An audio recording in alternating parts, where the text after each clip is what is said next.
विक्रम आज ठान चुका था कि वो अपने ऑफिस के कॉन्फ्रेंस रूम नंबर 3 को खोलकर रहेगा।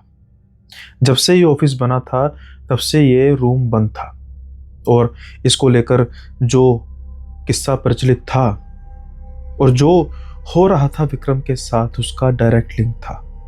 इसलिए वो अब इस ऑफिस में बिल्कुल अकेला था, क्योंकि रात को 9 बजने से पहले सारे का सारा ऑफिस खाली हो जाता था।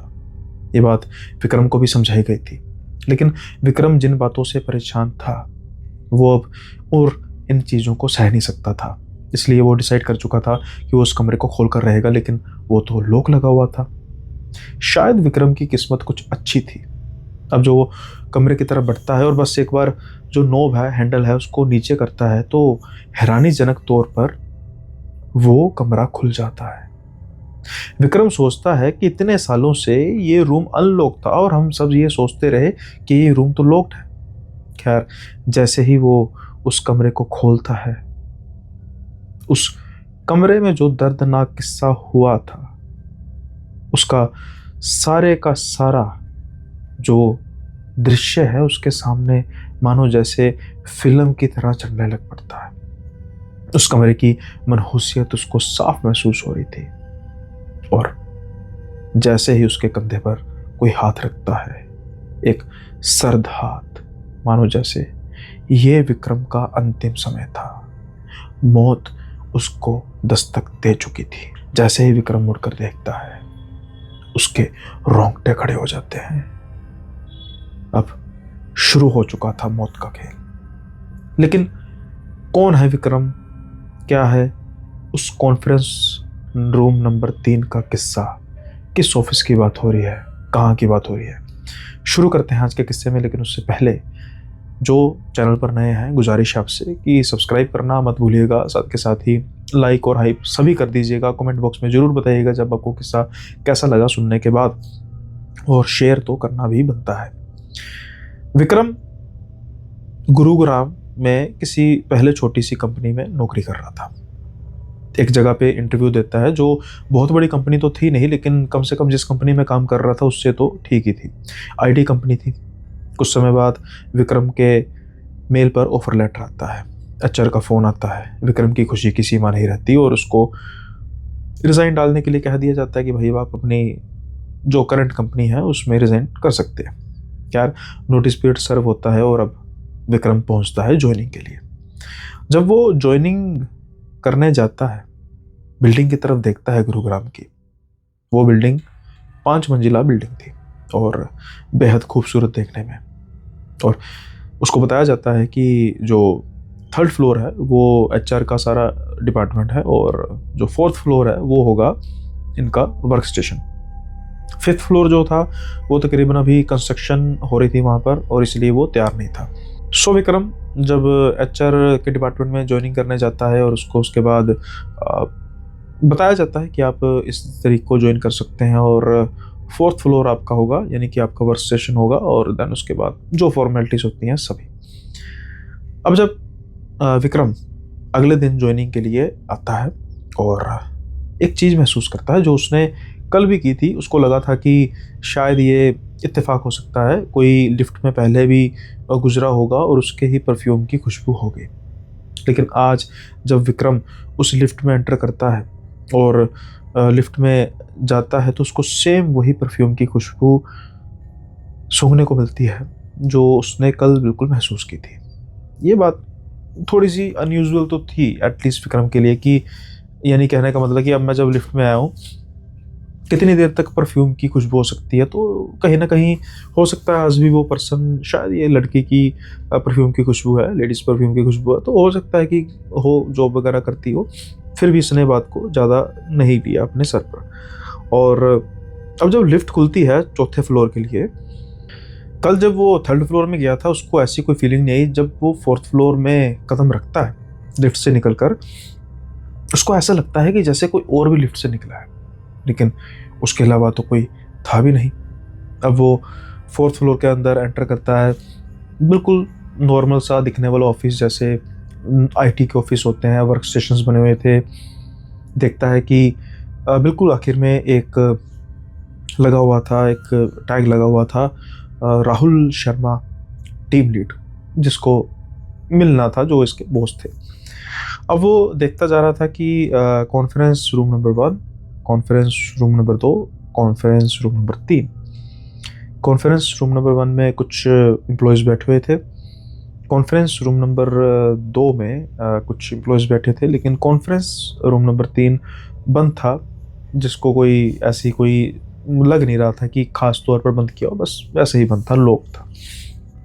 अब रिपोर्ट करता है जाकर विक्रम राहुल को, और राहुल जो एक यंग टैलेंटेड लड़का था, इनका टीम का लीड था, बॉस था, और बकौल जो विक्रम है, he is a very nice person, और उसमें कुछ ऐसी बॉस जैसी एटीट्यूड नहीं था कि भाई मैं बॉस हूँ ऐसा हो, और बड़ा ही फेमिलियर।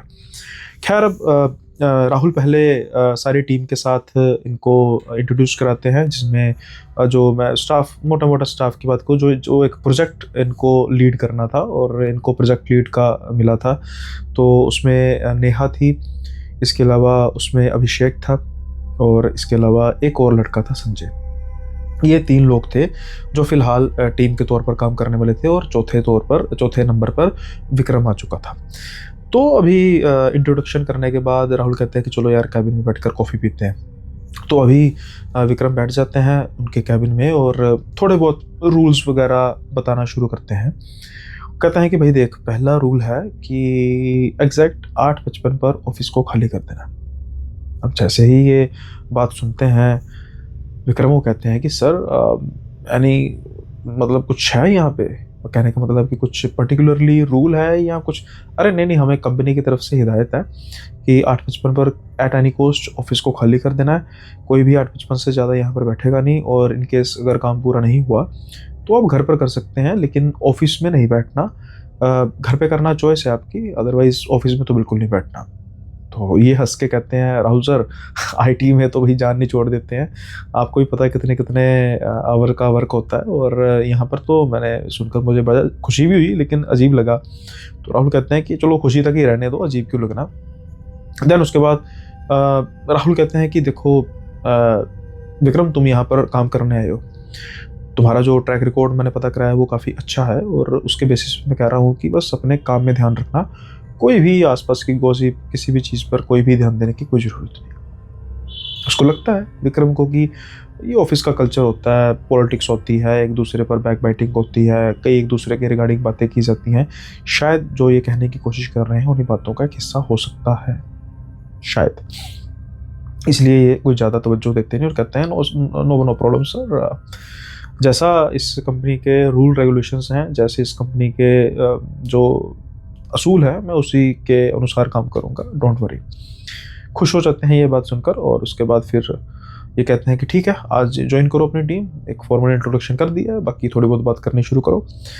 अब जब ये बात करते हैं तो अभिषेक और संजय का जो बिहेवियर था वो थोड़ा सा नॉर्मल था, लेकिन नेहा कुछ चुप थी, मतलब कोई बहुत ज़्यादा वो बात नहीं कर रही थी। और अब लगता है विक्रम को कि ठीक है, अभी बीइंग ऑपोजिट जेंडर कई बार होता है कि ठीक है, फर्स्ट टाइम इतना फेमिलियर होकर बात नहीं करते, और इसको कोई ज़्यादा तवज्जो देते नहीं।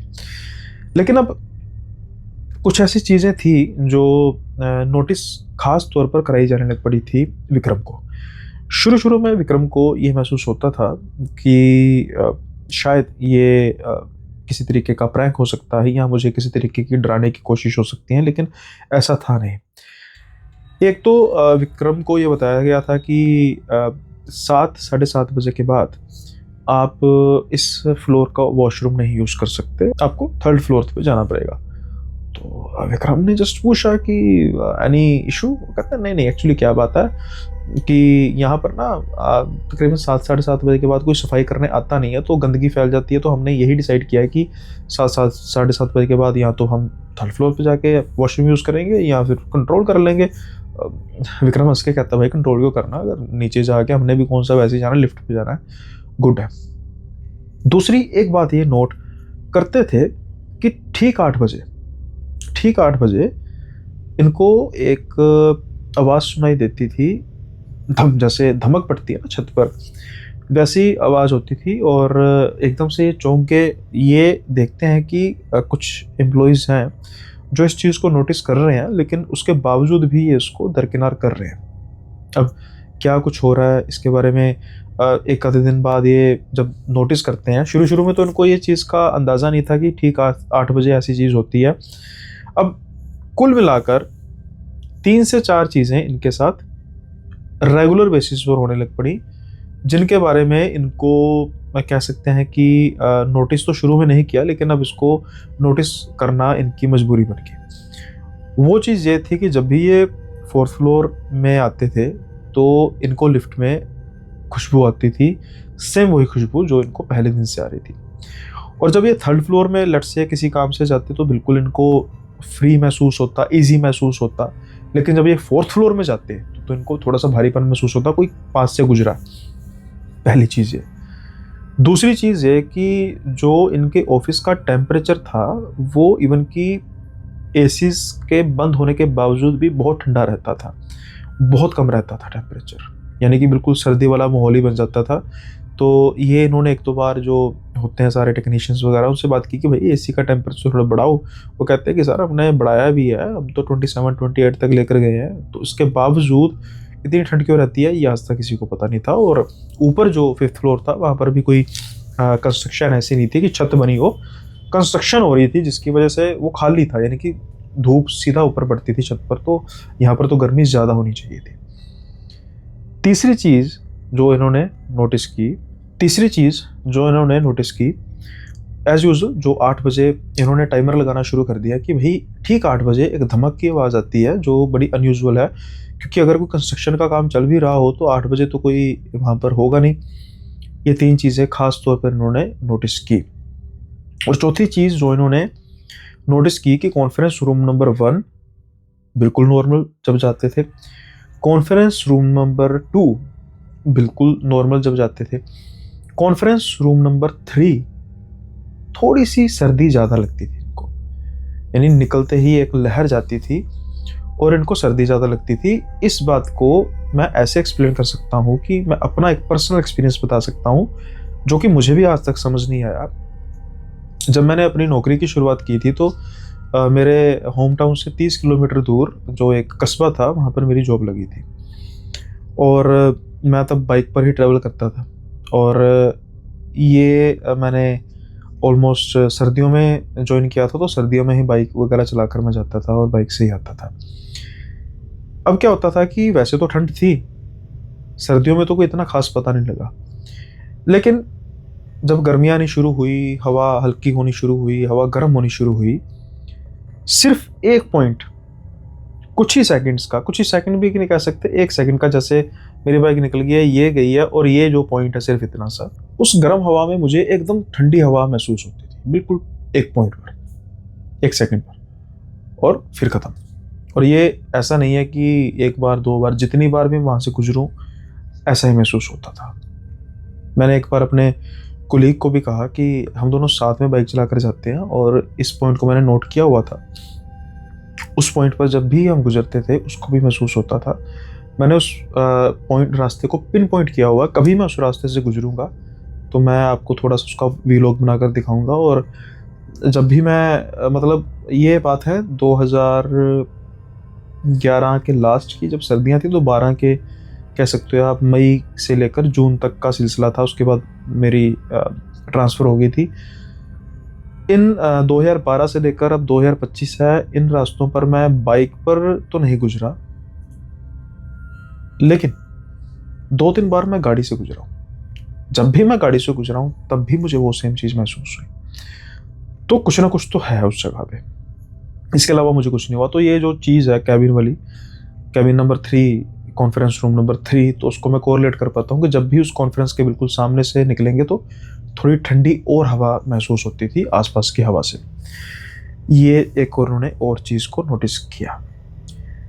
अब क्या होता है कि ये थोड़ा सा पूछना शुरू करते हैं अभिषेक से कि भाई यार एक चीज़ उन्होंने नोटिस की। कहता हाँ बता यार, 8 बजे जो ये एकदम धमक आती है, हाँ आती है, प्रिसाइजली मैंने कभी नोट नहीं किया कि 8 बजे, यार 8 बजे आती है, मैंने नोट किया। तो हाँ, ऊपर कंस्ट्रक्शन चल रही है ना, उसकी वजह से। यार ऐसी कौन सी कंस्ट्रक्शन चल रही है कि बिल्कुल 8 बजे ही कोई चीज़ में ऐसी धमक आती है? यार ये तो मुझे पता नहीं, आती है तो आती है। अच्छा मुझे ये बता कि ये सीन क्या है, ये वॉशरूम का सीन क्या है? तो कहते हैं भाई सीन वॉशरूम का क्या है यार, 7 साढ़े 7 के बाद वॉशरूम यूज़ नहीं करना, सफाई नहीं होती उसके बाद। ये मुझे बच्चों जैसी बातें लग रही हैं, कुछ ना कुछ तो है। और तेरे हिसाब से क्या हो सकता है कुछ ना कुछ और? यार ये तो मुझे पता नहीं है, लेकिन देख भाई, जितना मुझे पता है उतना ही मैं तुझे बता रहा हूँ कि बस एक हम सब में है। अच्छा ये सारी बातें बता, जो ये 9 बजे यानी कि 8:55 पर ऑफिस को लेफ्ट करना, ये कंपनी की पॉलिसी है, ये सिर्फ हमारे ऑफिस की पॉलिसी है? अभिषेक कहता है, मैं समझा नहीं। मतलब हमारे जो और भी ऑफिस है वहाँ पर कोई ऐसा रूल नहीं है, सिर्फ इसी ऑफिस का रूल है, इसी गुरुग्राम के ऑफिस का रूल है कि 8:55 पर एट एनी कॉस्ट ऑफिस को खाली करना है। ओके, कारण कोई? भाई पॉलिसी है। हम तो कहते हैं कि 8:55 की जगह 7:55 कर दिया जाए, हम और खुश होंगे। 6:55 कर दिया जाए, हम तो और खुश हो जाएंगे। अच्छा, क्या हंसने लग पड़े ये कहकर। उसको लग गया था पता कि अभिषेक से बातें नहीं निकलेंगी। अब जैसे मैंने राहुल की बात की थी, जो इनका टीम लीड था, इनका बॉस था, मैंने उसके बारे में ये भी कहा था कि वो एक बड़ा ही हम्बल पर्सन था और ऐसा कोई बॉस जैसी बिल्कुल फील नहीं देता था तकरीबन मोस्ट ऑफ द टाइम। जहाँ पर ज़रूरत पड़ती थी वहाँ पर तो था। अब इनका ये था कि ये दोनों स्मोकिंग करने के शौकीन थे और अब ऑफिस की कॉफ़ी ना पीकर ये चाय पीना ज़्यादा पसंद करते थे टपरी पर। तो फिर थोड़ा सा जब ब्रेक होता था तो ये दोनों बॉस और दोनों एम्प्लॉय जाकर चाय वगैरह पीते थे। कुछ ही दिनों में इनकी काफ़ी अच्छी दोस्ती भी हो गई और इसके अलावा इन्होंने बात करनी शुरू की। तो थोड़ी सी बात करने की कोशिश की कि राहुल सर आप बताइए, जो ये एक्टिविटीज़ हैं ऑफिस में मुझे कुछ अजीब लग रही हैं। राहुल कहते हैं कि कौन सी एक्टिविटीज़? तो सर जैसे आप कह रहे थे कि 9 बजे से पहले। अरे यार कंपनी की पॉलिसी है, सभी लोग कहते हैं कि हमें ऐसी पॉलिसी मिले, तुम क्यों दुखी हो रहे हो? नहीं सर ये नहीं है, जो पूरे 8 बजे ये एकदम से धमक आती है, मुझे इस पर थोड़ी सी ज़्यादा। अरे यार कोई होगा यार, कोई माल फंक्शनिंग होगी, मुझे नहीं पता यार इसके बारे में। राहुल उसको फिर से सलाह देता है कि देख भाई, अपने काम से मतलब रखेगा, सब कुछ ठीक होगा। जितना आसपास की बातों में इन्वॉल्व हो गए उतना ही दुखी होगे, उतना ही काम पर ध्यान नहीं रख पाओगे। At the end of the day I am your boss, मुझे भी आगे जो है वो जवाब देना है। तो फिर भाई at the end of day मैं ये नहीं देखूंगा कि विक्रम ने मेरे साथ टपरी पर बैठकर चाय पीता है, सिगरेट पीता है और हम अच्छे दोस्त हैं। ऑफिस के बाहर बहुत अच्छे हो सकते हैं, लेकिन जैसे ही ऑफिस के अंदर जाएंगे यू आर आंसरेबल, और मैं भी हूँ। You are accountable to, same as me. तो इसलिए प्लीज़ बातों को छोड़ दो। खैर, 2 लोग थे जिनके बारे में इनको पता लग चुका था कि इनके साथ बात करने का कोई फ़ायदा नहीं है, जो ये एक्टिविटीज़ हो रही थी। अब क्या होता है कि एक दिन मतलब रात के समय में ये सो रहे थे और इनको सपना आता है कि ये अपने ऑफिस में जा रहे हैं रात के समय में, अकेले हैं। लिफ्ट खोलते हैं, लेकिन जैसे ही लिफ्ट खोलते हैं इनको सामने एक बड़ी ही खूबसूरत लड़की नज़र आती है। उसने क्रीम कलर की कुर्ती डाली हुई थी और एक स्लिंग बैग अपने साथ लटकाया हुआ था और देखकर कहती है मेरी मदद करो। अचानक से लिफ्ट बंद हो जाती है, इनकी जाग खुल जाती है और ये देखते हैं कि शुक्र है ये सपना है, लेकिन ये सपना मुझे आया कौन और ये जो लड़की है ये है कौन? अब पहली कड़ी थी ये लड़की कि आखिर ये लड़की है कौन और ये मदद क्यों मांग रही थी विक्रम से? क्या कोई इस लड़की का विक्रम से रिश्ता था? लेकिन बकौल विक्रम, उसने इस लड़की को तो पहली बार देखा था, वो भी सपने में। खैर, अब अगले दिन जब विक्रम उठ जाता है रात को तो उसको नींद नहीं आती, तो वो क्या करता है कि वो अगले दिन ऑफिस थोड़ी जल्दी आ जाता है। 10 बजे का टाइम था और तकरीबन वो 9:30 बजे के आसपास आ जाता है। अब वो 9:30 बजे के आसपास आता है, शायद इस दिन उसकी किस्मत साथ देने वाली थी, क्योंकि तकरीबन 5 मिनट बाद ही नेहा आ जाती है। ये नेहा को देखकर काफ़ी ज़्यादा हैरान हो जाता है और वो वैसे ही फॉर्मल वे में बात करता है, क्योंकि उसको पता है कि नेहा तो मतलब बात ऐसे ज़्यादा करती नहीं है, बड़ी रिज़र्व रहती है ख़ास तौर पर मेरे साथ। तो नेहा को पूछता है, नेहा जल्दी आ गई तुम आज या इतने टाइम पर आती हो? नेहा कहते नहीं एक्चुअली मैं आज थोड़ी जल्दी आ गई। आप भी जल्दी आ गए आज थोड़ा? हाँ एक्चुअली वैसे ही मेरी थोड़ी जाग जल्दी खुल गई थी। नेहा कहती है हाँ मेरी भी ना रात को जाग थोड़ी जल्दी खुल गई थी और एक्चुअली फिर मैं उसके बाद सो नहीं पाई। अब ये कहते हैं कि यार बड़ी अजीब बात है कि मेरे साथ भी बिल्कुल ऐसा हुआ, मुझे एक सपना आया। अब जैसे ही ये बात करते हैं तो नेहा उसकी तरफ बड़े गौर से देख रही थी। सपना? यार पता नहीं नेहा, मुझे बात करनी चाहिए कि नहीं करनी चाहिए, ऑफिस का सपना आया था। कौन सा सपना था ऑफिस का? नेहा बड़ी क्यूरियोसिटी के साथ पूछ रही थी। नेहा यार तुम रिजर्व रहती हो इसलिए मैं तुमसे ज़्यादा बात नहीं करता। अरे ऐसी बात नहीं है, मेरे कम बात करने का कारण है। तुम सपना बताओ क्या आया था, सच सच बताना। यार नेहा तुम्हें बहुत अजीब लगेगा लेकिन बताओ ना प्लीज़। अब बात करनी शुरू करते हैं। यार मैं रात को सो रहा था, मुझे ऑफिस का सपना आया कि मैं ऑफिस की लिफ्ट खोल रहा हूँ और अचानक मेरे सामने एक लड़की है और क्रीम कलर की उसने कुर्ती डाली है और वो कह रही है कि मदद करो मेरी। अब जैसे ही ये सुनती है नेहा और वो कहती है तुम्हें भी? तो कहते हैं मतलब? मुझे भी यही सपना आया, बस उसने कुछ बोला नहीं, अनुष्का ने कुछ बोला नहीं बस। अनुष्का? हाँ। कौन अनुष्का? जो तुम्हारे सपने में आई। तुम कैसे उसको जानती हो? मैं नहीं उसको जानती, लेकिन उसका इस ऑफिस से रिश्ता है। कैसा रिश्ता? वो इधर उधर देखती है, कोई भी आया नहीं था। वो कहती है अभी ये बात करने का टाइम नहीं है, ऐसा करेंगे आफ्टर ऑफिस बात करें। तो ये कहते हैं ठीक है, डिनर पे चलते हैं और बात करते हैं। तो नेहा कहती है ठीक है बात करेंगे, लेकिन प्लीज़ आपका राहुल सर के साथ अच्छा रिलेशन है, मैंने देखा है, ये बात मत कर देना कि मैंने बात किया। अरे चिंता मत करो, अगर आपने ट्रस्ट किया तो प्लीज़। अब इंतज़ार था विक्रम को रात होने का कि जल्दी से ये बातें जो सब कुछ हो रही हैं वो उसका मुझे थोड़ा तो पता लगे, और ये अनुष्का है कौन। इस दिन राहुल को बहुत जल्दी थी कि जल्दी से 8:55 हो। जैसे ही 8:55 होते हैं और सिर्फ नेहा और विक्रम ही ऑफिस में थे, क्योंकि ये सोच रहे थे कि सभी जब चले जाएंगे, कोई 8:30 जाता था, कोई 8:45 पे जाता था, तो ये देख रहे थे कि भाई कोई गलत मतलब ना ले जाए कि भाई ये दोनों एक साथ जा रहे हैं। तो इसलिए फिर ये अपनी गाड़ी निकालता है, अनुष्का और विक्रम दोनों किसी जगह पे जाते हैं डिनर करने, और अब बात होती है शुरू। ये कहती है कि देखो अब मैं जो तुमसे बातें करने जा रही हूँ प्लीज़ आप इसको मुझे जज मत कीजिएगा कि मैं कैसी लड़की हूँ, लेकिन जो मेरे साथ हुआ वो बिल्कुल 100% सच है।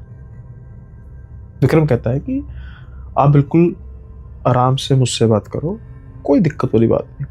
क्या बात होती है शुरू। नेहा कहती है कि मुझे इस ऑफिस में आया 1 साल हो चुका है, और जब मैं इस ऑफिस में आई थी और मुझे भी ये बात बताई गई थी कि ऐसे ऐसे आपने 8:55 पर अपनी बिल्कुल लेफ़्ट कर देनी है, अपना प्रेमिसेस को लेफ़्ट कर देना है, और जो भी वॉशरूम का तुम्हें भी बताया गया होगा सारा, और वो जो धमक आती है बिल्कुल आती है। अब क्या होता है कि मैं थोड़ी-सी ढीली थी काम करने में, और अभी मुझे आए कुछ 2 महीने हुए थे, और एक दिन मुझे काम करते-करते या एक रात मुझे काम करते-करते टाइम का पता ही नहीं लगा, और अचानक से जैसे ही 9 बजे तो ऑफ़िस की एकदम से लाइट गुल हो गई। अब मैंने एकदम से देखा कि क्या हुआ? बैकअप जनरेटर तो होता ही होता है, यूपीएस तब तक चलता है आपको पता है, तब तक जनरेटर चल पड़ता है, ऐसा नहीं कभी हो सकता कि यूपीएस भी एकदम से बंद हो जाए। तो मैं जल्दी से मोबाइल की टॉर्च जलाती हूँ, जैसे ही टॉर्च आगे करती हूँ मेरे सामने एक बहुत खूबसूरत लड़की खड़ी हुई थी, क्रीम कलर की कुर्ती डाली थी, स्लिंग बैग लिए था, और कह रही थी कि मेरी मदद करो प्लीज़। तो मैंने कहा कि आप यहाँ ऑफिस में कैसे आई, और आपको क्या मदद चाहिए बताइए मुझे। डर तो मैं गई थी कि जैसे ही लाइट आती है तो वो बिल्कुल मेरी आंखों के सामने गायब हो जाती है। मैं तो चीखें मारती हुई ऑफिस से निकलती हूँ, सिक्योरिटी गार्ड के पास जाती हूँ कि ऐसे ऐसे मुझे, वो लड़की कौन थी मुझे बताओ। तो सिक्योरिटी गार्ड कहते हैं कि कोई लड़की नहीं थी बेटी, किस लड़की की बात कर रही हो। तो मैं कहती हूँ नहीं नहीं नहीं नहीं वो लड़की है, ऐसी ऐसी है। तो सिक्योरिटी गार्ड कहते हैं कि बेटा 9 बजे तुम्हें कहा था ना ऑफिस से बाहर निकल जाना, तुम क्यों नहीं निकली। तो उन्होंने कहा कि ऐसा वो नज़र आती है, तो कुछ मतलब भूत है। तो मैंने इस बातों को माना नहीं अगले दिन, बट मैंने जब सीसीटीवी कैमरे चेक किए तो वहाँ पर सिर्फ मैं ही नज़र आ रही थी। लाइट बंद होती है, जैसे ही लाइट होती है मैं चीखें मारते बाहर जाती हूँ, कुछ भी नहीं था। अब ये जब सब सुनते हैं विक्रम, तो वो कहते हैं कि तो फिर वो लड़की अनुष्का थी जिसकी तुम बात कर रहे हो? हाँ, वो लड़की अनुष्का मल्होत्रा थी। अनुष्का मल्होत्रा ये कौन थी? फिर मैंने सिक्योरिटी गार्ड से पूछा, तो सिक्योरिटी गार्ड ने मुझे बताया कि जब ये बिल्डिंग अंडर कंस्ट्रक्शन थी तो अनुष्का मल्होत्रा थी इंजीनियर, सुपरवाइजर कह सकते हैं उस बिल्डिंग की। तो वो गाहे बगाहे इस बिल्डिंग को चेक करने आती थी। लेकिन वो रात सिक्योरिटी गार्ड कभी भूल नहीं सकते जब अनुष्का मल्होत्रा उस बिल्डिंग के अंदर गई तो सही, लेकिन कभी बाहर नहीं आ पाई। मैं समझा नहीं। अनुष्का मल्होत्रा कहते हैं कि उसकी वो उसने जंप लगा दिया और उसकी मौत हो गई। मतलब बिल्डिंग से कूदकर? हाँ। ऐसे कैसे हो सकता है? अरे जो हमने सुना है मैं वही तो तुम्हें बता रही हूँ। लेकिन मेरे कहने का मतलब है कि ये बात कैसे कह सकते हैं कि इसी जो है वो बिल्डिंग, यानी कि जो ये 4th फ्लोर है जहाँ पर हम सभी करते हैं काम, इसी बिल्डिंग से वो कूदी है। वो हो सकता है 5th फ्लोर भी कूदी हो सकता है वो 3rd से भी कूदी हो। नहीं, एक कारण था। क्या तुमने नोटिस किया कि कॉन्फ्रेंस रूम नंबर 3 जो है वो बंद ही रहता है हमेशा? हाँ, जिस दिन ऑफिस ओपन हुआ था ना, ये उस दिन से बंद है। ऐसा क्यों? क्योंकि जो इस ऑफिस की खिड़की है जब अंडर कंस्ट्रक्शन थी, उसी खिड़की से वो कूद कर मरी थी। अब गिर गई, उसने अपने आप को ख़त्म किया, जान ले ली अपनी अपनी, ये नहीं पता, पर वहीं से गिर कर मरी थी। तुम ऐसे कैसे कह सकती हो कि वो खिड़की और भी? तो नहीं नहीं, उसका कारण ये है कि सिर्फ उसी जो कॉन्फ्रेंस रूम की खिड़की थी वो खुली हुई थी, ओपन थी, बाकी सबको बंद किया हुआ था, सिर्फ वही थी। That's why. अच्छा, और वो ही अनुष्का मल्होत्रा यहाँ पर मुझे नजर आई। मैंने ये बात किसी से नहीं कही।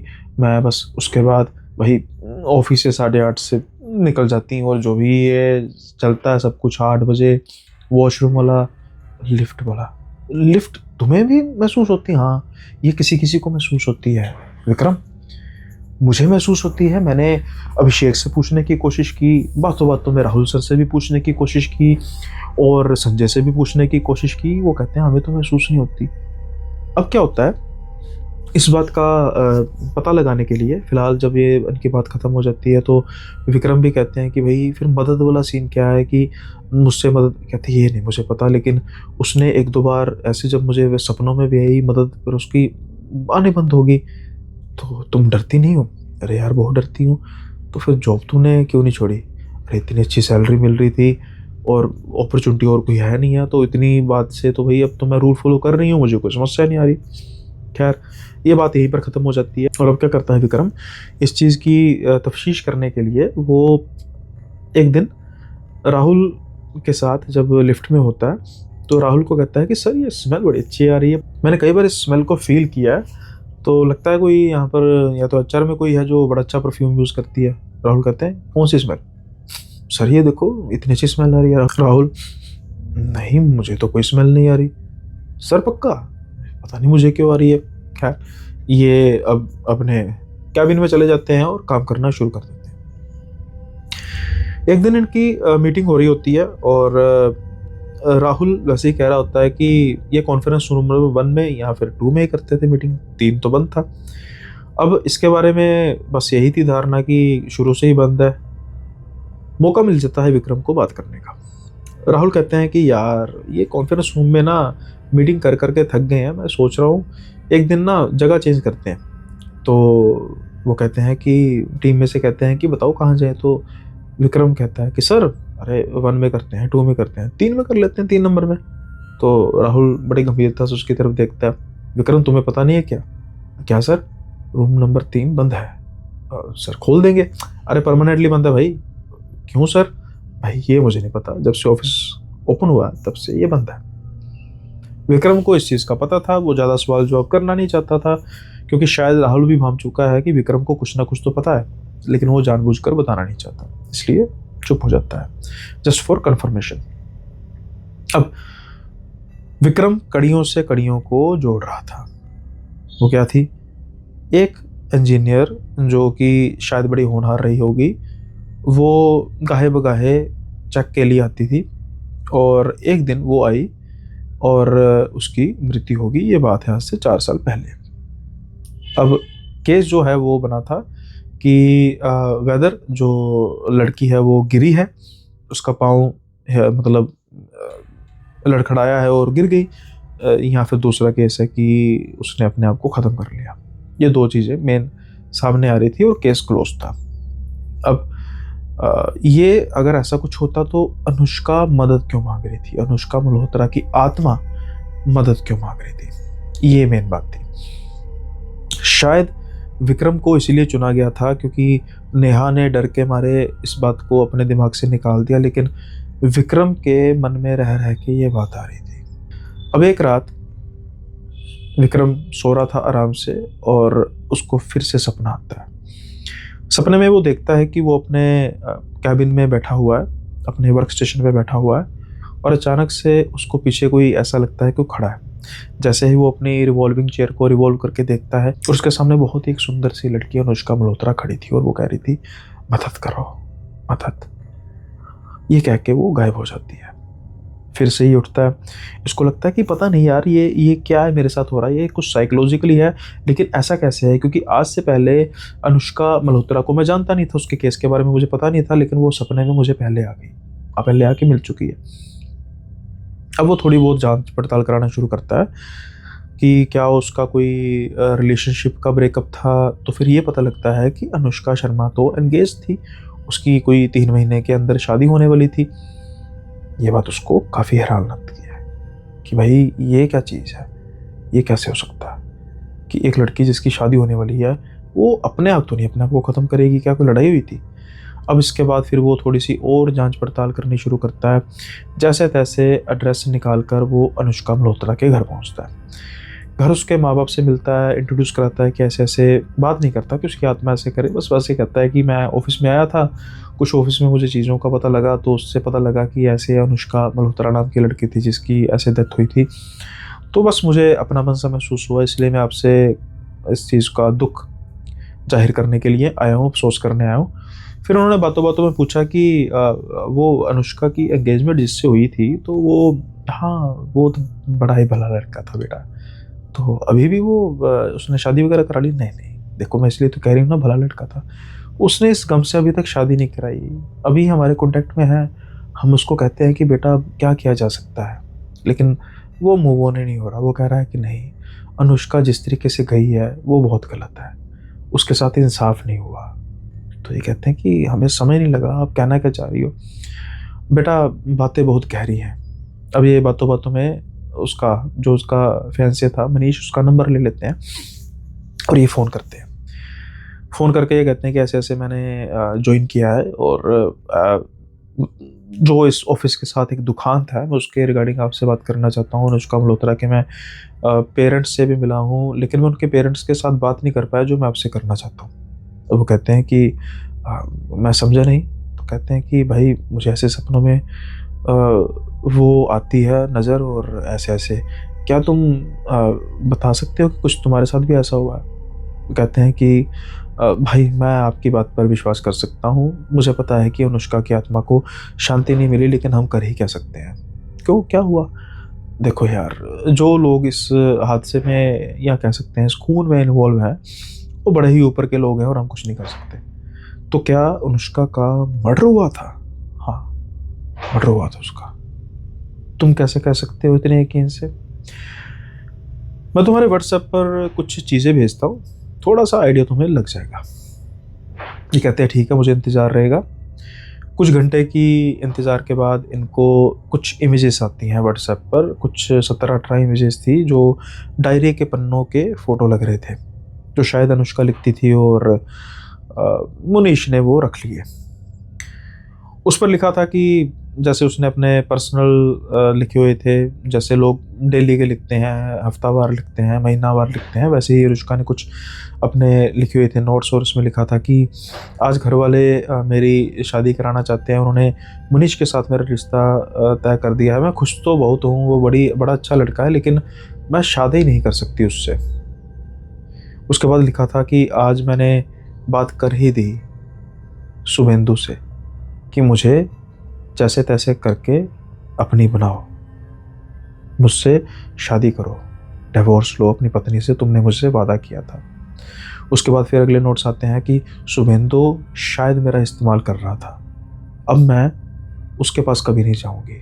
मुझे मुनीश जैसा एक अच्छा लड़का मिला, और तो और मैंने मुनीश के साथ सारी बातें कर दी कि मैं एक ऐसे आदमी के प्यार में पड़ गई थी जो मुझसे काफ़ी बड़ा है, मेरा बॉस है, और मेरे उसके फिजिकल रिलेशन भी हैं। लेकिन उसके बाद मुनीश ने मुझे अपनाया। आज मैं शुभेंदु से मिलने जा रही हूँ और मैं सब कुछ ख़त्म कर दूँगी, मैं अब सिर्फ मुनीश के साथ रहूँगी। जब ये बात सुनते हैं या पढ़ते हैं विक्रम, तो इनकी आंखें खुली की खुली रह जाती हैं कि इतना सब कुछ, यानी कि जिस तारीख की वो डायरी थी, उसी शाम को या उसी रात को 8 बजे के आसपास अनुष्का उस बिल्डिंग से गिरकर मर गई।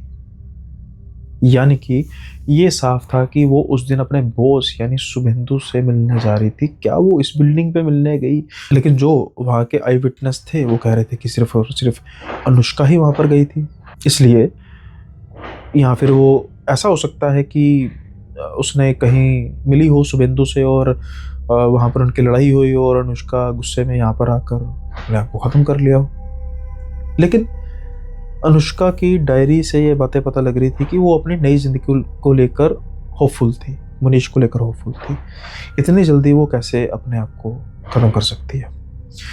अब वो फिर मुनीश से बात करता है और मुनीश कहता है कि देखो भाई, अनुष्का ने मुझे अपना सारा बता दिया था पास्ट और सब कुछ बताया था, और यहाँ तक कि जब उसके फिज़िकल रिलेशंस के बारे में भी मुझे पता लगा तो दुख होने के बावजूद मैंने इस चीज़ को सहन किया, क्योंकि अनुष्का सच में बहुत अच्छी लड़की थी और शुभेंदु जो उसका बॉस था, ऐसा नहीं था कि वो फेवर्स लेने के लिए उसके साथ ऐसे थी, वो सच में उससे प्यार करने लग पड़ी थी और वो चाहती थी। शुभेंदु ने उसको शुरू में ये कहा था कि वो अपनी वाइफ से बड़ा दुखी है और वो उससे तलाक लेगा और उससे शादी करेगा, लेकिन उसने वादा निभाया नहीं।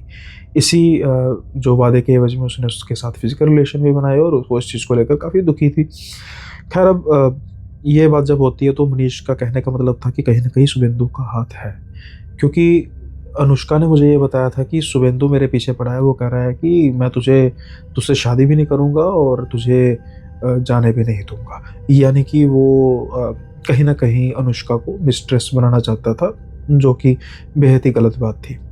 अब ये जब सब कुछ होता है तो एक बात साफ हो चुकी थी विक्रम को कि ये कहीं ना कहीं मामला मर्डर से जुड़ा हुआ है और ये मर्डर का जो मेन सस्पेक्ट है वो शुभेंदु है। अब इसने पुरानी फाइलें जब खंगालनी शुरू की, मतलब न्यूज़पेपर वगैरह से सब कुछ करना शुरू किया, तो ये पता लगा कि शुरू में तो इसके परिवार ने, अनुष्का के परिवार ने सस्पेक्ट किया था, लेकिन बाद में पुलिस के द्वारा क्लीन चिट दे दी गई और समहाउ सबको पैसे खिलाए गए होंगे। लेकिन अब बात ये थी कि इस चीज़ का प्रूफ कैसे हो। अनुष्का इस दुनिया से जा चुकी थी और उसकी आत्मा बार बार सपने में आ रही है। हर रोज़ कुछ ना कुछ इशारे मिलते हैं और ये इशारे क्या कहते हैं, ये बात धीरे धीरे अब विक्रम समझने लग पड़ा था। अब विक्रम ने 2-3 चीज़ों का ध्यान देना था। पहली चीज़ का ध्यान ये देना था कि जो ये महक आती है लिफ्ट में, वो नेचुरली बात है अनुष्का की ही है। उसको पता लगा था कि परफ्यूम्स का काफ़ी शौक था। दूसरी चीज़ कि हो ना हो कॉन्फ्रेंस रूम नंबर 3 जहाँ पर अनुष्का की मौत हुई थी, जहाँ से वो गिरकर मरी थी, कुछ ना कुछ वहाँ पर है। इसलिए आज वो बड़े ध्यान से सुनता है। जैसे ही 8 बजे धमक आती है वो बिल्कुल अपना ध्यान केंद्रित करता है। वो धमक की आवाज़ ठीक कॉन्फ्रेंस रूम नंबर 3 से ही आ रही थी। डिसाइड करता है कि मैं हो ना हो आज कॉन्फ्रेंस रूम नंबर 3 को खोलूँगा, जैसे मर्जी करके, चाहे इसका खामियाजा जो मर्जी मुझे भुगतना पड़े। इसलिए जैसे ही 9 बजते हैं, आज वो उसी ऑफिस में था। लाइट्स फ्लिक करके एकदम से बंद होती हैं। अब वो टॉर्च चलाता है। उसको एक्सपेक्टेड था कि उसको सामने अनुष्का मल्होत्रा नजर आएगी, लेकिन वहां पर कोई नहीं था। धीरे धीरे लाइट्स फ्लिक करके दोबारा जल पड़ती हैं और ठान चुका था विक्रम कि वो आज कॉन्फ्रेंस रूम नंबर 3 का ताला क्यों ना तोड़े। जो लॉक लगा होता है इंटरनल, तोड़ेगा जरूर। लेकिन उसकी किस्मत कुछ अच्छी थी और जैसे ही वो हैंडल को नीचे करता है, रूम खुल जाता है और अब वो कॉन्फ्रेंस रूम नंबर 3 में था, जहाँ पर जाने की सख्त मनाही थी।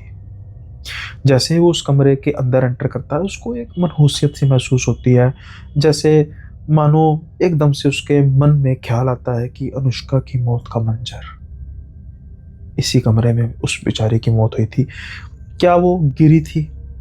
क्या उसने छलांग लगाई थी या फिर उसको फेंका गया था? कुछ देर वो कमरे में महसूस करता है, लेकिन कुछ नहीं था।